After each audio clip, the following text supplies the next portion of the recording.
Bonjour à tous les amis, c'est Adrien de la chaîne Solotech, j'espère que vous allez bien, en tout cas moi ça va super et aujourd'hui dans cette vidéo nous allons faire le test photo et vidéo de l'iPhone 8. Donc je vais vous parler de ses capacités photo et vidéo autant sur la caméra dorsale que sur sa caméra frontale. J'espère bien sûr que cette vidéo vous plaira, si c'est le cas n'hésitez pas à lâcher un like et bien sûr à vous abonner à la chaîne. Donc on commence les amis avec les caractéristiques de sa caméra frontale, donc une caméra frontale de 7 mégapixels avec une ouverture f2.2 et bien sûr la fonctionnalité HDR en automatique. Bien sûr au niveau du flash on est sur un flash Retina vu qu'il n'y a pas de flash LED flash sur l'avant du smartphone. Vous avez bien sûr la fonctionnalité détection de corps et de visage. Bon on est sur un truc assez classique. Vous avez le mode rafale qui est disponible sur cette caméra frontale et bien sûr vous aurez la possibilité de modifier manuellement l'exposition. Et bien sûr le classique retardateur pour prendre votre photo avec un retard de déclenchement. Donc c'est tout au niveau des caractéristiques techniques de cette caméra frontale de l'iPhone 8. Donc bon, au niveau des specs sur le papier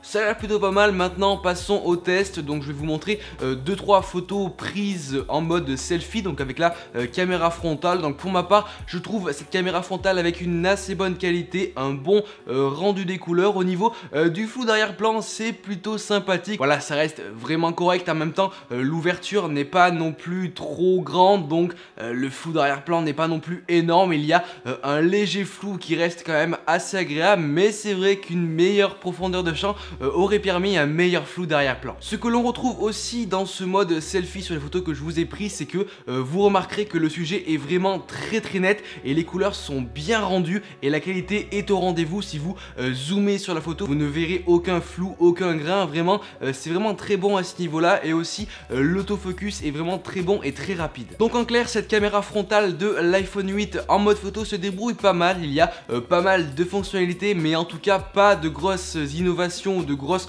démarcations avec l'iPhone 7. En tout cas voilà, c'est encore un avis personnel, mais bon voilà, ça reste une caméra frontale classique en mode selfie avec les diverses fonctionnalités qu'on retrouve déjà sur les anciens iPhones. Donc en termes de vidéo, cette caméra frontale de cet iPhone 8 peut filmer en qualité maximale HD 1080p. Apple nous indique aussi qu'il y a la stabilisation de l'image. Donc voilà, comme vous pouvez le voir sur les petites vidéos que je vous ai prises, là aussi on reste sur une qualité 1080p HD assez bonne. La stabilisation de l'image est là aussi correcte, hein, c'est pas non plus une stabilisation sans faille. On voit quand même très distinctement les mouvements de main ou quand on marche, enfin voilà, ça quand même ça bouge un peu. La stabilisation n'est pas non plus parfaite, mais bon voilà, la qualité vidéo est très bonne, les 30 fps sont très bons, les couleurs sont bien rendues, la netteté est aussi rendez-vous avec l'autofocus et vous avez aussi l'exposition que je trouve particulièrement bonne en mode vidéo. Donc voilà, en ce qui concerne cette caméra frontale de l'iPhone 8, je vous ai passé en revue le mode photo et le mode vidéo avec ses diverses caractéristiques. Voilà, c'est une caméra frontale des plus classiques que l'on peut retrouver bien sûr sur tous les divers iPhones, notamment l'iPhone 7. Donc voilà, au niveau de la caméra frontale de cet iPhone 8, il n'y a pour ma part pas vraiment de nouveautés ou de grosses innovations. Donc maintenant les amis, passons à la caméra dorsale de cet iPhone 8. Donc bien sûr, comme la caméra frontale, je vais vous tester le mode photo et le mode vidéo et bien sûr je vous mettrai 2-3 photos et là aussi 2-3 vidéos. Donc au niveau des specs de cette caméra dorsale, elle sera de 12 mégapixels avec une ouverture f1.8 et un zoom numérique x5 avec une petite stabilisation optique. Vous avez aussi à l'arrière un petit flash quadrilette qui vous sera vraiment très sympa pour avoir des photos et des vidéos de bonne qualité. Vous avez aussi à l'arrière un capteur de lumière qui vous permet de modifier l'exposition sur votre photo ou sur votre vidéo. Donc voilà, pas mal de diverses fonctionnalités assez classiques qu'on retrouve déjà sur l'iPhone 7 comme le mode panorama au max 103 mégapixels. Vous avez l'autofocus automatique ou au toucher. Vous avez aussi le mode live photo, le filtre infrarouge ainsi que la fonctionnalité HDR en automatique. Vous avez aussi le mode rafale, le mode accéléré, le mode ralenti, enfin bref, le classique pour cette caméra dorsale. Donc fini les specs maintenant en termes de qualité, je suis vraiment bluffé par cette caméra dorsale. Elle est vraiment très bonne, d'une intense qualité, autant au niveau de la prise de vue photo simple, autant au niveau de la prise de vue avec les filtres, parce que vous avez divers filtres que vous pouvez directement appliquer avant de prendre la photo.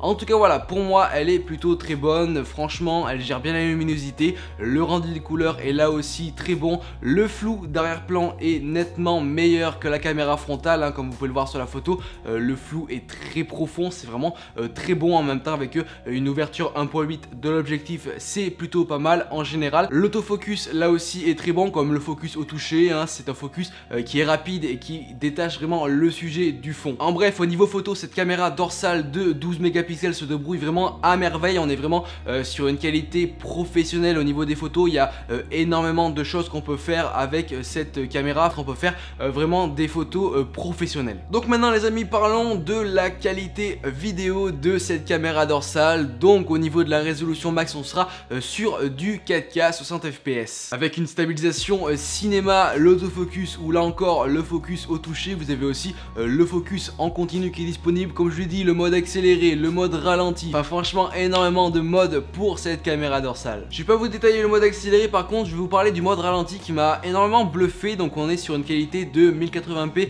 240 fps en termes de ralenti, et comme vous pouvez le voir, je vous ai fait 2-3 ralentis. Je me suis bien amusé avec parce que la qualité est au rendez-vous. On est vraiment sur une vidéo de qualité en termes de ralenti, et même en termes de définition d'image au niveau de la 4K 60 fps, c'est déjà ultra fluide. Bon, c'est vrai que le fichier vidéo est assez lourd, mais c'est ultra fluide. Il y a vraiment une bonne captation des détails au niveau de la vidéo. La couleur est bien gérée, la luminosité est bien gérée. Enfin en tout cas, pour ma part, c'est une très bonne qualité au niveau de la caméra, et là aussi on est sur une très bonne qualité de caméra. Donc on est sur une bonne caméra en même temps sur un smartphone à plus de 800 €. Ils avaient bien intérêt à mettre une bonne caméra. Encore une fois, voilà, c'est un très bon smartphone en termes de caméra.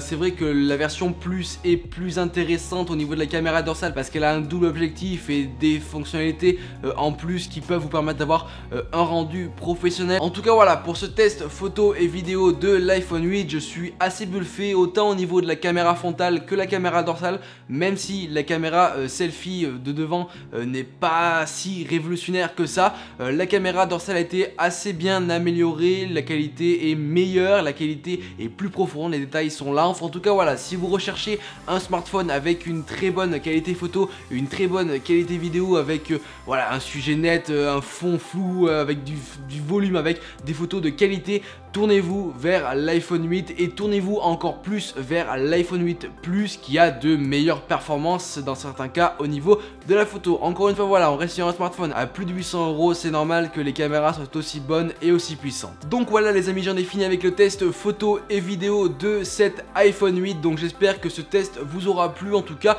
moi ça me fait plaisir de sortir et de vous prendre 2-3 photos. J'espère que les photos et les vidéos que je vous ai prises vous auront plu. N'hésitez pas comme d'habitude à récompenser mon travail en mettant un petit like et bien sûr en vous abonnant à la chaîne. En tout cas moi je vous dis à plus dans une prochaine vidéo. Allez, ciao tout le monde.